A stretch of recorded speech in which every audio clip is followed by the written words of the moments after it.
All right, Shalom. I want to first start off giving all praises, honor, and glory to Yahweh, Bahasham, Yahweh Shai, Bahasham, Rakah Kwadash. Double honor to the apostles and the elders of Great Millstone, the men that taught us this truth through the spirit and power of Yahweh, Bahasham, Yahweh Shai, Bahasham, Rakah Kwadash. And peace and blessings unto the elect of the nation of Israel. And the name of this video is going to be called Prophecy and the Prophets. And I was thinking, dealing with the so-called Negroes, Latinos, and Native Americans, us, the biblical Israelites. We are the Israelites of this Bible. And the scriptures say, let me start with this scripture right here. In 2 Corinthians 4. And I'm going to just bring out 4. Well, I'm going to start at 3 and 4, all right? So, God dog it.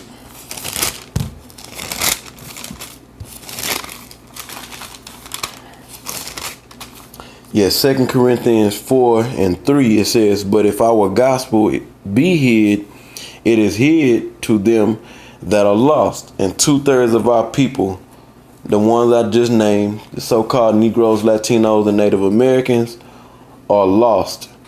Okay? And they don't have no understanding of these scriptures. Okay?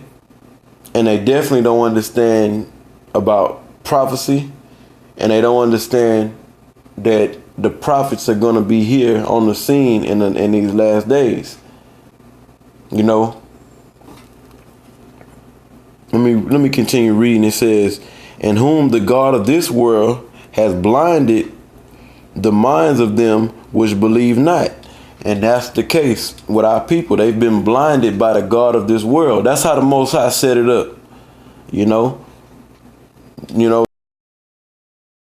And his way of thinking, okay, what he's indoctrinated our people with, and we all was under that at one point,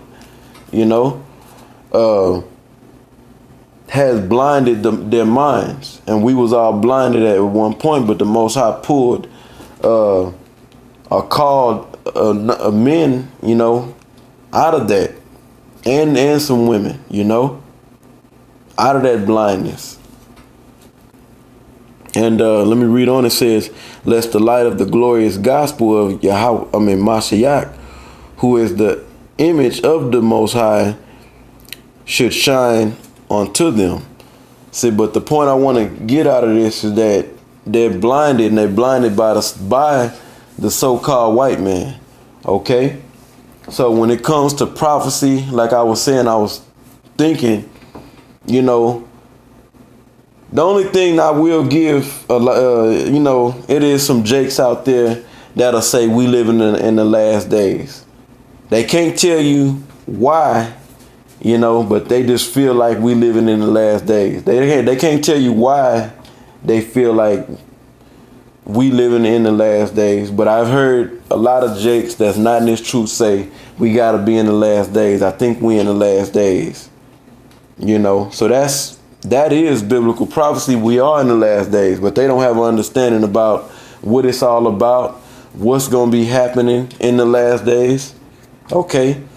And they definitely don't, when you tell them about a prophet, they think that's something outside the scriptures.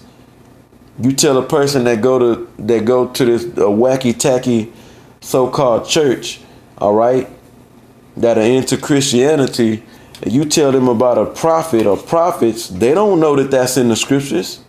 Majority of them. It might be some out there that do. Okay, they don't know nothing about the prophets. And they don't know that in the last days, the Most High is going to raise up the prophets to speak his words like he always have done. Because the last days is dealing with the last days of this so-called white man's rulership. All right. Esau, the so-called white man, are the biblical Edomites, and they're ruling here in these last days. And they've ruled in history.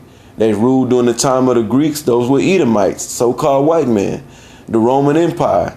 Those were Edomites, the so-called white man. Here in these last days, the revised Roman Empire, NATO and the EU in America. Okay? Esau, the so-called white man. And this is the last time this bastard is going to rule on the planet Earth. All right? Now, I was thinking of, it's written.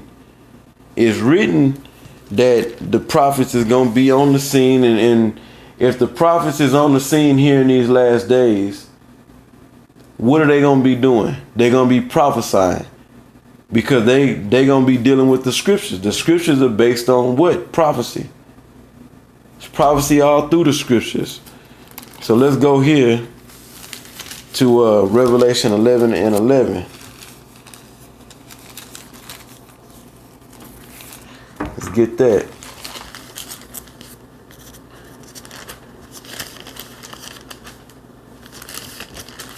So Revelation 11 and 11, it says, and after 3 days and a half, the spirit of life from the Most High entered into them. Okay, and that 3 days, after 3 days and a half is talking about 350 years. Okay, roughly from around the time of 1619, 1620 to the time of 1969, 1970. When this word really started going out, the Old and the New Testament. You see? That's the after 3 days and a half, it says, and they stood upon their feet. When we started finding out we was the Israelites, and then the word started being taught, not only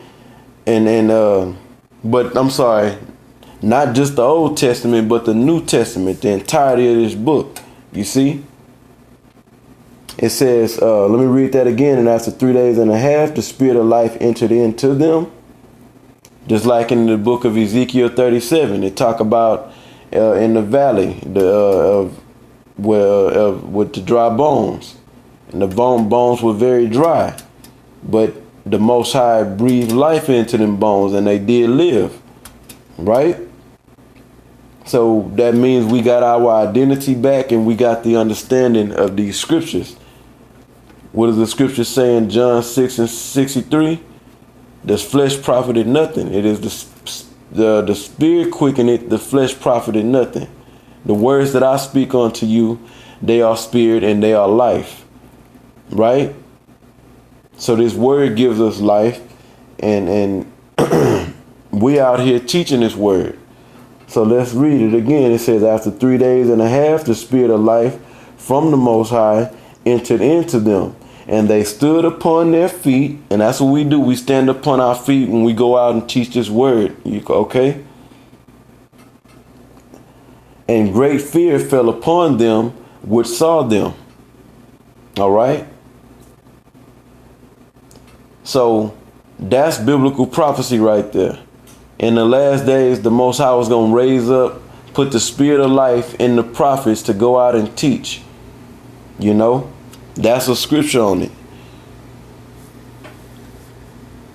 And let's get Amos 3 and 7. And this video ain't going to be long. I just really want to touch on talking about some prophecy in the prophets. And thinking about how people have no clue about prophecy or the prophets. We out there telling you that we the prophets, and we telling you the prophecies, but Jake ain't dancing, And we understand it's supposed to be that way. We're not looking for them to dance to the tune. We just bringing it out to show that the scriptures is true. The scriptures say, tell Israel whether they hear or forbear. Okay, go out. Let me get that scripture real quick. Book of Ezekiel. Before I get this Amos 3 and 7. See, we doing what we supposed to do. We not bugged out thinking that, Israel is supposed to get it. Get the words we teaching with the bulk of Israel. We only know this. We know that this is only for a few good men. You see? And women. And you know, in their lot that they supposed to play, in their order, talking about the woman, all right? It's not their job to teach, you know. All right, Ezekiel 2 and verse 5, it says, and they being the Israelites, whether they will hear or whether they will forbear, for they are rebellious, a rebellious house, yet shall know that there had been a prophet among them. Okay, so we know Jake is not going to listen. Okay, they're not going to hear what the prophets are saying. But they going to know when it's all said and done, when these prophecies come to pass, really when the time of Jacob's trouble come, when all hell breaks loose, Jake is going to know that a prophet had been amongst them. Now let's get Amos 3 and 7. And this wasn't intended. This video wasn't intended to be long. All right, because if you're the pastors, what I want to say is the pastors, okay, the preachers, which preacher is another way of saying prophet, all those different titles that, you know, you can that Jake know about pastors, they know about reverend, okay, they know about bishops and deacons and all this, right? And they don't understand that those men are going to be prophets, right? You see? Now, this is because they going to them for guidance, right? To get the understanding of, supposed to be to get understanding of God, for them to help them build a relationship with God, right? So listen to this, Amos 3 and 7. Surely the Lord power, or Lord God, will do nothing, but he revealeth his secrets unto his servants, the prophets. So the prophets is going to be bringing out the mysteries of this book. Okay? The prophets are the mouthpiece, and there's many scriptures on that. That's a lesson in itself. There's many scriptures on the prophets. The Most High speak through his servants, the prophets, right? Now, if you tell Jake that you're a prophet, or that, you know, there's prophets, they think that you talking about you a psychic, you can tell the future or something like that. They don't even know what the word prophet means. Okay? So they don't know what prophecy means. Majority of them, okay? And they'll look at you, tell them that you're a prophet, they look at you crazy. They'll mock, you know. If Jake and the ones of them that have heard this word and have heard us call ourselves the prophets, they probably mock at it. They think they prophets. You see?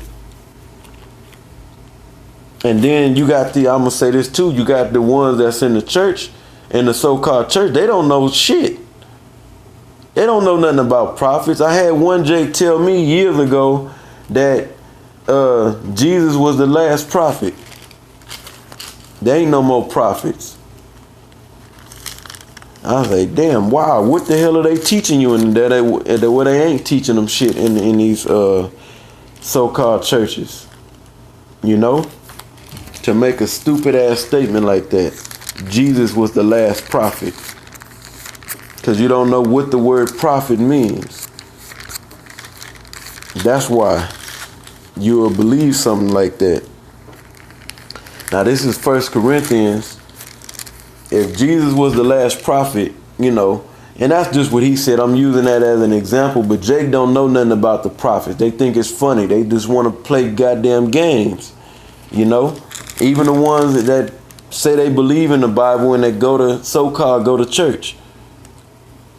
This is 1 Corinthians 14 And 1, it says, follow after charity. They love the New Testament.